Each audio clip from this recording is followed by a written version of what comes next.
And we are live here on From the Bleachers Sports Show, talking everything about the world of wrestling. Let's get the audio version here on board, and that's through Anchor and Spotify and iTunes and wherever you get your Google Play, wherever you get your podcasts, and that's on the Cleanpin as well. Let's record. Yes, welcome. Another edition. Cleanpin. We're talking everything wrestling from the last time since we did this. Some news to get into. We had a little bit of technical issues, so we're going to try to keep this rather clean and crisp. And first of all, thank you for tuning in. If you like what you hear, just hit the subscribe button, please, and the notification bell, the thumbs up. We talk wrestling on this channel. We also talk baseball, football, hockey, MMA, everything sports related. So we try to sprinkle everything in, and to kind of even out things. I also have another to keep informed with all of the sports news, whatever I don't get to during the week. As far as my uploads, usually you will have another video cast that comes out. It's called On Tap. So I have some in audio and video form as well, where we catch up everything sports that I did not get to. So if you like sports, here is your home. And I thank you. And wrestling, here is your home. We cover both. Where to start? I think the biggest news recently that came out, and when I heard it, it was like, wow, like no way. Like I had to do a double take. And that is the news of Chris Jericho being on Steve Austin's Broken Skull podcast. Now, albeit this is no longer, it's on the Peacock network. It's WWE. The WWE network is no longer on the WWE network. It was sold to NBC Peacock TV, and that's where you're going to have the Broken Skull Broken Skull podcast with Jericho on it, who's on AEW, recorded as he's with AEW. He has since left WWE, so this wasn't recorded, a couple of years ago and just put out now. This was recorded recently. When this news broke, it was like, wow. Everyone on the internet, the dirt sheets was all over it. And Steve Austin, I believe, was interviewed, and how did he get such a big coup? And he pretty much said that, a long story short, is he texted Vince twice just to make sure that it was still a go. And it was a go. Vince gave apparently the thumbs up emoji. So Vince is a big emoji writer. Thumbs up emoji. And there you go. Thumbs up, and it was recorded. Jericho obviously said he always respected the career. Matt Austin always respected the career of Jericho. I'm sure Jericho respects the career of Austin. Mutual admiration. Two guys coming together and making all of the wrestling community cream in their pants, I'm sure. And it's weird. A couple of things with this, and I think it's one of two things. I think part of me is thinking to myself, and this is what probably is the case. Like the WWE network was sold. Remember, it was sold for like billion or whatever it was. An astronomical piece to the Peacock network. It was sold. And it was sold. Vince made out nicely. No, it was not a failure by the WWE or Vince. They sold it for over $1 billion, whatever they sold it. They made money. So now he might be looking at it like it's WWE related, but it's on the Peacock channel. It's not even like I don't even consider it WWE anymore. It's like at a different place. Peacock TV. Like what's Peacock TV? Maybe Vince doesn't even know Peacock TV does not even get broadcasted in the US. Like where do you find Peacock TV? That's an app. What's an app? Like he might not even he might think Peacock TV.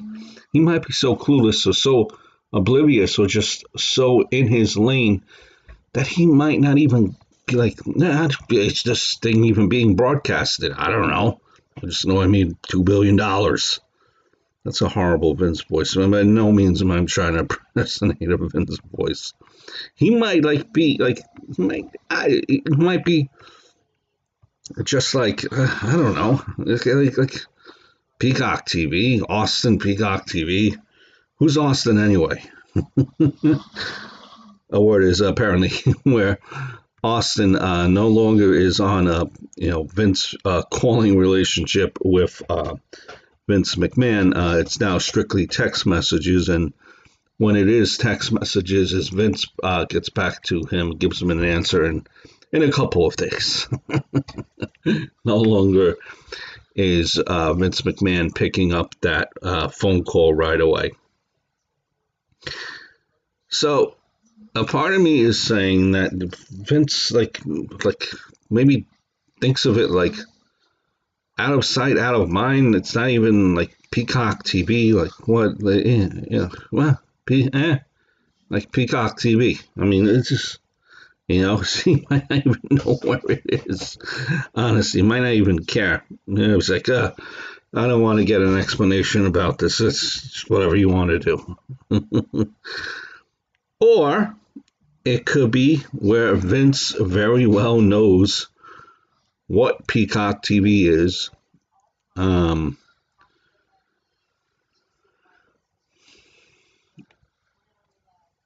And he knows what AEW is. He might not even, maybe he doesn't even know what AEW is. And he knows what AEW is. And he's been keeping tabs on Jericho. And maybe after the interview airs, which is right after WrestleMania, Vince McMahon might actually reach out to Chris Jericho to meet with Tony Khan. That way they could exchange talent. Bring up some talent up there, bring up some talent down there. Vice versa, have a working relationship. Because apparently what, as you heard from this conference recently, as you heard, Vince McMahon is still open to anything. Willing to give it a listen. So maybe that's it. Maybe this is what we will hear on the Broken Skull podcast with Austin and Jericho. Maybe, who knows, maybe Vince comes on and he says that he is sending, check out Dynamite because we are going to be invading Dynamite. Hey, maybe that's it. Though, what I think is really the case. Now imagine if AEW, WWE did this invasion angle. Can you imagine that? Wow. Can you imagine that? Everyone on the internet wrestling community would absolutely cream their pants. They would. They absolutely, without a shadow of a doubt, would. Can you imagine that happening? But what I really think it is, it's the fact of, heck, maybe Vince McMahon probably considers this podcast out of sight, out of might, out of sight, out of mind on the Peacock Network. Who gives a crap? Let Jericho come on. That's what I think it really is.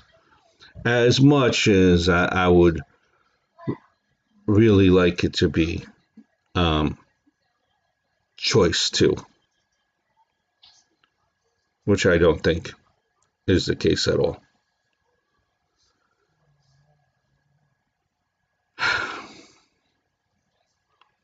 What else do we take this? Hold on one second, guys.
There we go. Sorry for that little bit of dead air here. But so yeah, I wouldn't be, that's what I think we're looking at there. Option A. We seen a Logan Paul on a WWE SmackDown this past Friday, and a lot of wrestling fans are up in arms with Logan Paul. A lot of the hardcore wrestling fans are up in arms about Logan Paul appearing on SmackDown. Who knows? He will probably even, I don't know if it's made official. I wouldn't be surprised if he appears on WrestleMania. Some people are actually, saying that Logan Paul, or Bad Bunny, for that matter, has taken a spot off of a talent who deserves it. First of all, Logan Paul, for the hardcore wrestling fan, Logan Paul is not for the hardcore wrestling fan, right? He is not. Vince McMahon already has us. No matter how much we bicker, complain, let's be honest. At the end of the day, we're still going to watch. Okay, Logan Paul is not meant to be understood by the 40 to 50-year-old, which I am now in that range. They already have that audience niched in. They're looking to grab on to the people that are in that 18-year-old demographic. That's who they want to latch on to. Now, I happen to know who Logan Paul is. I don't know who Bad Bunny is because, here I am on YouTube doing this Cleanpin video cast. So I know who Logan Paul is. And Logan Paul has a crapload in the millions of followers. So the power of a tweet or power of putting up a video on social media on YouTube where all of his followers see Logan Paul saying that he's going to be on SmackDown, guess what? Even if 500,000 of those, however millions of followers he has, guess what? Those 500,000 will tell their friends, and their friends will tell their friends, odds are, because they all have the same interest, and a cycle will continue where hopefully, if you're WWE, Logan Paul followers checked out that segment between Logan Paul, that interaction between Logan Paul and Sami Zayn and Kevin Owens, and you know what? And he thought to themselves, this is pretty damn good. I'm going to be watching now every week. Well, let me tune in next week. Well, let me tune in the following week. That's what they're trying to do, is they're trying to grab more people to watch, trying to grab on. Always when you're running a $1 billion corporation, that you have stock shares, you have your trade on Wall Street, and you have to make profit, and you have to make you have to answer to your investors. You want to make sure that you're turning a profit. And WWE already has Arab money, the 40-year-olds, the 45-year-olds, the 50, the 35-year-olds. They want to latch on to the younger audience, the ones that's going to constantly buy that merchandise. Us at 35, 40, we're not going to be spending out money for WWE t-shirts, money for WWE belts. No, in our age group now, what we have to worry about is mortgages, diapers, tuition, savings. That's where our disposable income is going. Right? So, and listen, as far as them taking any spot, you've had the whole year to make yourself relevant. At one point or another, you will get the ball. We've seen that numerous of times. And if you get the ball and you do not make an impact, then who else is there to blame but yourself for not making WrestleMania? Yes, there is exceptions to every saying, I guess. Sometimes you can't make chicken salad out of chicken shit, no matter how hard you try. But, take for example, look, Apollo was given the ball. More than once, actually, and now is running with it, making something happen.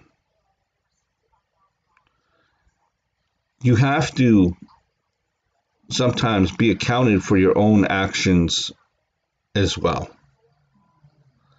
You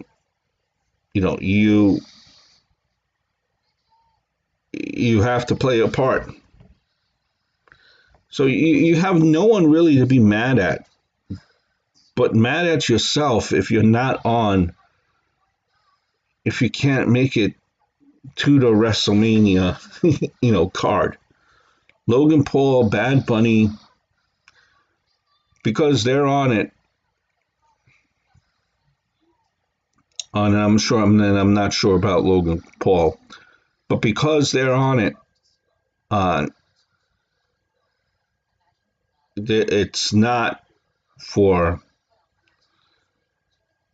for them to be blamed. The blame has to go on the wrestler because they had every opportunity to make a name and make a statement for themselves. Look, Apollo Crews made a name and statement for themselves. You think he's going to be off WrestleMania? Hell no. Roman Reigns made a name for himself, took this heel persona and ran with it.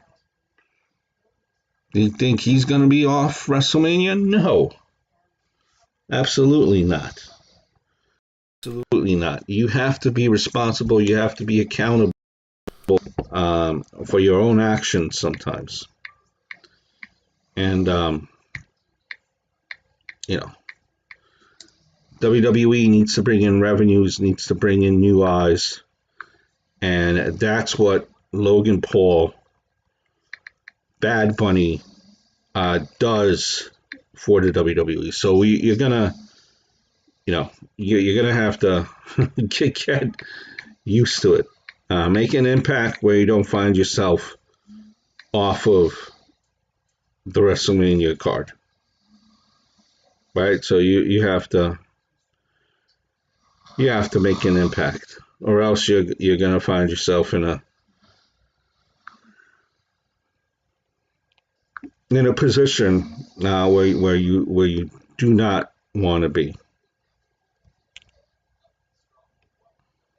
We're gonna take a break here, and I'm gonna leave you off with a video from the old schools that we regroup, and we will get into a couple of other things that I want. It's not really that big of wrestling news, but it still brings out a reason for discussion. And that's one of it. Something I probably want to get into right away is when I come back from break. Is kind of go over the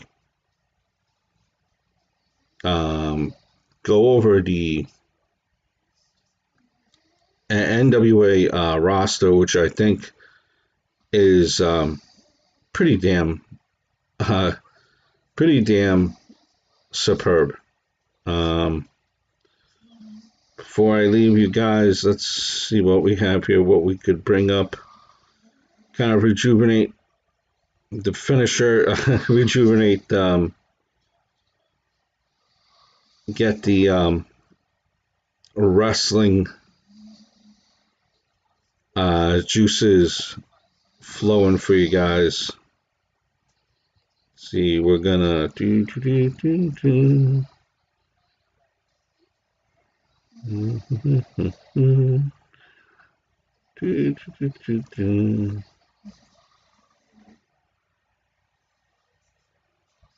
And this is from a couple months ago, the AEW video. Jim Ross, glass finishers being used as common moves.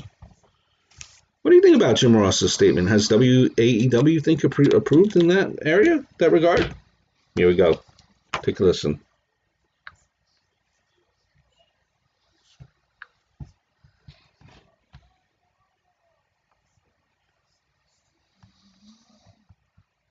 Jim Ross has kind of lit a fire under today's generation. Right back getting a drink. Some blunt truth about the modern product. He's gained a lot of recent attention for expressing his insights on his Really JR podcasts. In the latest episode, they discussed past finishers being used as common moves. When asked if the DDT and super kick should be protected, or if it was part of the evolution of the business, Ross responded with the following. That evolution of the business, quote, is bullshit. Yes, they should be protected. The super kick is just a part of the flow of the match. Nobody wins with it. What does that say to you? Does that say, guys, back in my day, were more proficient in delivering a DDT or a super kick than in this generation? where things are evolving.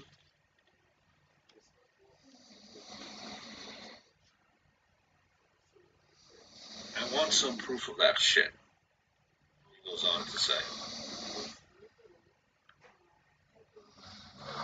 This is Jim Ross, obviously, comments from his podcast.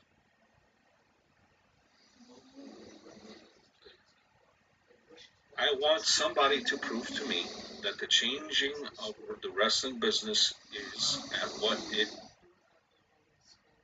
is today and it's making a difference. I say no. You know, I told a kid the other day at AEW that everybody does the same fucking spot. All you guys go outside, cluster up like coils, stand there in a huddle, friends and foes together, side by side, so you could catch some leaping idiot going over the top rope who never wins with this move. They are looking for the holy shit champ. They love to hear this is awesome. It's a spot, folks. It's a trapeze act. I don't buy into that. The DDT is a great finish and it should be used as such. There have been two general responses to Ross's observations. There are those who are going to laugh about it, and then there are those who assume that Ross doesn't understand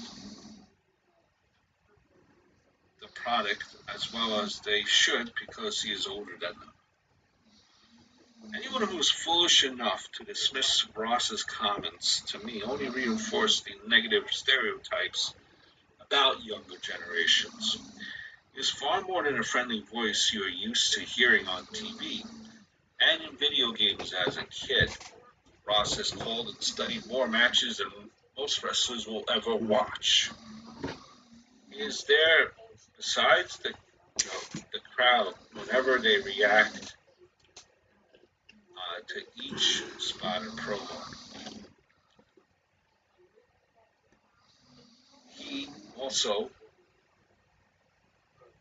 been in the backstage. He's been in the back. He's been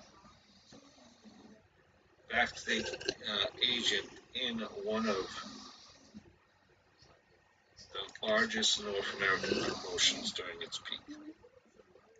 He has helped create some of the biggest stars in the industry by doing much more than selling their spots through the broadcast table. And this was during a time period when the WWF was filling bigger arenas and gaining higher ratings than the current product and AEW are doing combined, right? So the idea that a young talent who is still trying to make a name for themselves within the industry knows more than Jim Ross does, that's laughable to me. Ross is a highly valuable asset. Amen. Amen to that. Wanted to touch on before I move into the NWA, which I am an absolute fan of, huge fan of NWA. Peacock Network. Peacock Network is, as we know, they've taken over, they've bought the network over from the WWE, and they're cutting out certain, the era that we live in now, and this is not the channel for it, but the era that we live in now is a lot different than the era where some of the former promos, some of the former matches, some of the former everything, at one point, the older stuff, even, not to mention, the 30, 40 years old, but even stuff like from 2 years ago, with the climate that we're in, it's a different climate, different setting, and what would have flied years ago, what was acceptable and what was looked upon differently, has changed now over the course of time. So what Peacock channel network is doing is with these videos, they're deleting certain footages. They're deleting it. It's gone as it's being filtered through from the WWE network to the Peacock server. Now, my thing is, I understand. I get it that Peacock is going to fold. It's going to fold to critics.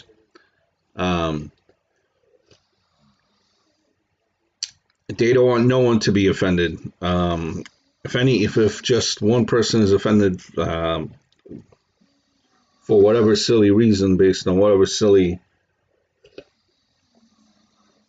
thing it may be, they're not going to take no chances, and they're going to go straight to make everything all nicey nice. Because that's what these big corporations do. They, back down to everyone. So now, classic segments, classic promos, some classic matches, that you enjoyed watching, you're no longer going to be able to view the whole thing as it happened on the Peacock channel, and you're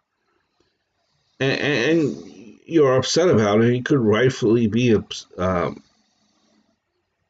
upset by it. That you can't find the stuff that you always used to like to watch. I might say, listen, stuff on YouTube is always there. Go find it. Well, WWE and AEW and all these other organizations are known to take down stuff that's not on their website fairly quickly. Strikes and the whole nine. So they take it down. So you really have just one place, right? You really have, or at least where you know that you could safely week in or week out. Yeah, try saying that a gazillion times. But week in and week out, you won't be, what's the lack of the better word, pestered or bothered or being asked questioned. But yeah, that is the way it is.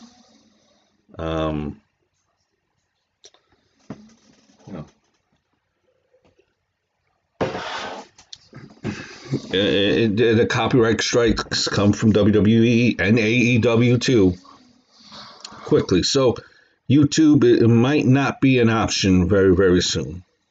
So here's the solution. That way everyone that has Peacock will be a little bit happier. Heck, listen, the Peacock network is now $4.99. We were paying the WWE network $9.99. Why not have something where you pay an extra, I don't know, make up the difference, maybe an extra $2 or $3. And now you have all access to the original footage that was on the WWE network, not the altered, edited out version. Listen, you're signing waivers. You could do all of that to keep all the suits happy. That you won't be looking to sue or stuff like that if you get offended by something, because everyone wants to be offended by something. So keep that, maybe make another tier, charge an extra $2 or $3. With that $2 or $3 tier, you get to watch all the original content as opposed to the $4.99 tier, which is subject to manipulation from Peacock TV. Yes, I know it's a sad world that we've come to, but this is what we've come to. And, I want to watch my wrestling content originally. And I'm a big man, I'm an adult. I certify and attest to that. Give me my true WWE network with everything that the way it was originally. Just because you want it that way does not mean you agree with how things were done in the prior. So I just want to say that as well. I agree, certain things before that flew would not fly now. But we do not, as a wrestling fans, I don't think we want our wrestling history to be erased.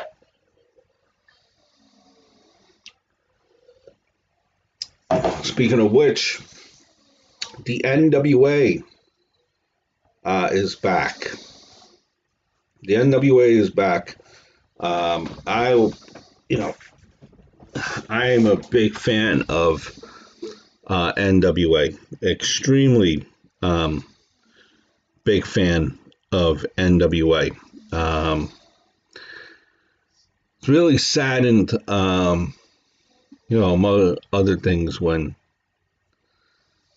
the NWA, which was on such a roll,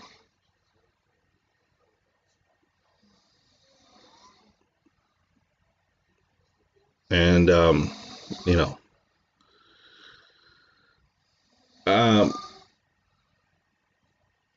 to me,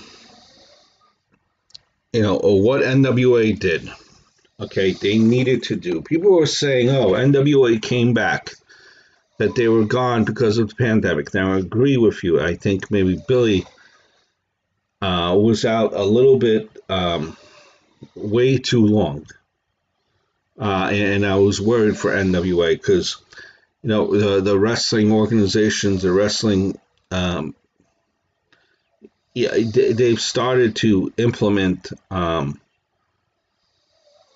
an audience and how to run things when you're in a COVID world, which it seemed like maybe Billy was behind on that, or maybe he was just waiting to see what happens.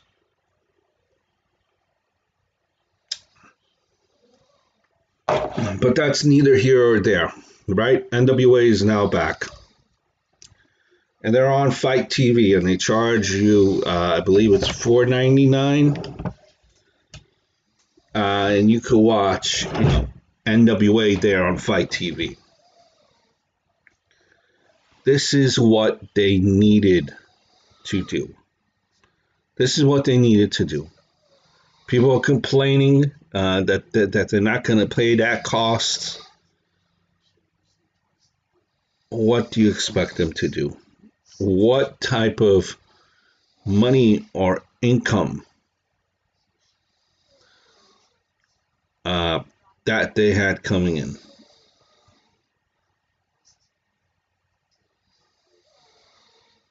So it's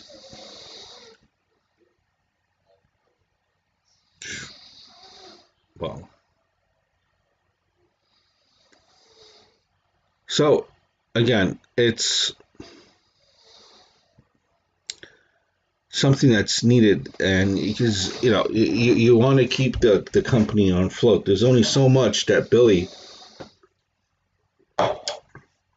could pay out. Look at it this way. Look, you saved money now because the Peacock network is less than what the WWE network was. Just take that money that you now take the difference, which you're paying less, and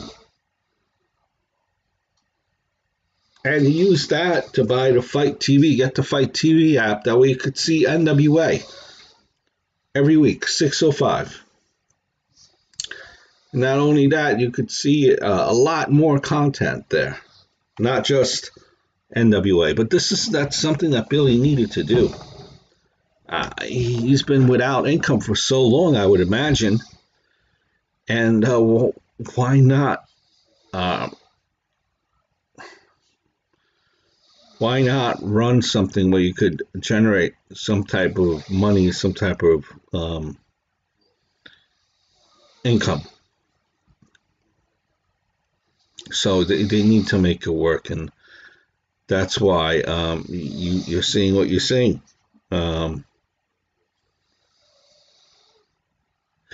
Best way to describe it felt like this. We got the Hammerlick, so that was a joke. You have to make money. Okay, so as much as the NWA likes you, you have to be supportive and help them make more, make some money. So I'll gladly sign up for Fight TV. Hadn't had the chance nor the opportunity to. I'm looking forward to it. The NWA is back. Gonna be. I think they're gonna come through. I think what Josephus did, the question mark, that emotion of him passing away is gonna stick with these guys as they produce and try to move on and try to pick off where they left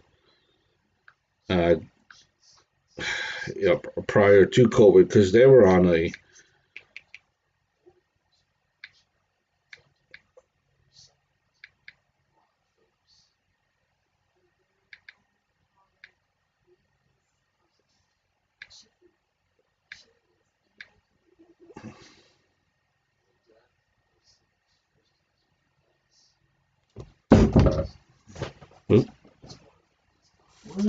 that was my phone. It dropped as I'm podcasting here. So the roster, and that's the thing, with NWA rebooting, you're gonna have to see. I'm an NWA fan, so I'm gonna be watching week in and week out. You have to, and this is the difficult part. You're going to have to create stars that you only associate, NWA with.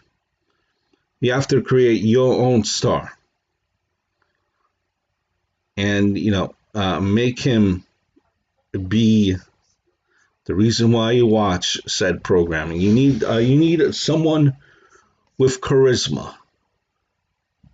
All these guys, during the pandemic, they've since left. You lost Eli Drake, James Storm.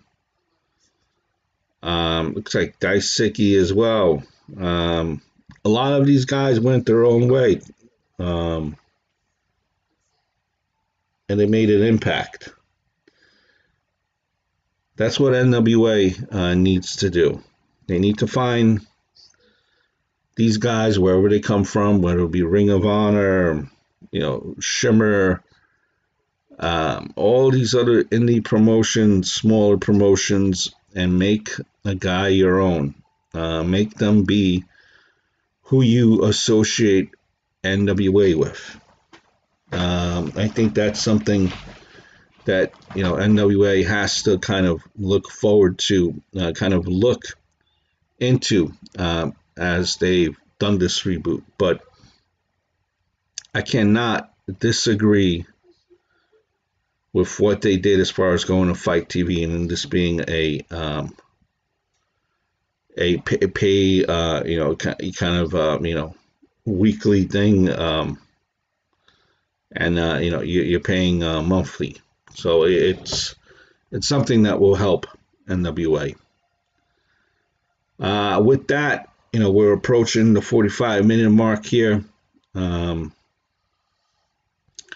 Just wanted to kind of, just kind of, oh, did want to mention the Hurt Business. That's something that I put in the description there. The Hurt Business, listen, and it's been discussed that apparently what has happened is that MVP and Bobby Lashley kind of lobbied for the Hurt Business not to have been dissembled. And when they were dissembled, the morale apparently was low. And I would agree. The morale would be low if they dissembled that group. That group had a good run. That group was the only group that was, or they were, yeah, the way, look, they went to the Raw Underground to duke it out, and they dominated. They're looking for fights. In storyline, it makes sense because the way they booked it is that they would constantly be distracted and they would lose. So in essence, I see, what Vince McMahon was doing. Maybe it was foreshadowing. You got the weakest link back. You take out the weakest links. But listen, no one said, Bobby Lashley did not say that the Hurt Business is dead. So for storyline reasons, who knows what's going to happen? Maybe you're going to have two new people enter the Hurt Business, but these guys are more rigid and more tough, and won't be pushed around like the last two. Like MVP said, no one said the Hurt Business is dead. Who knows? Maybe the Hurt Business will come back the way they were after WrestleMania. Maybe Benjamin and Alexander realized the error of their way, that they were soft, and now they've become a more ruthless tag team. And if that happens, listen, that might put them in a better situation than they were before. So again, with stuff like this, you always have to let it play out. Absolutely 100%. It has to play out.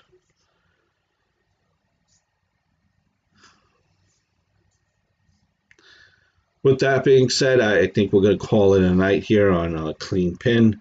Talked quite a bit of things here. Again, hit the like button, hit the subscribe button. It will mean a lot to me. I thank you all for watching. Leave any questions, any comments down below.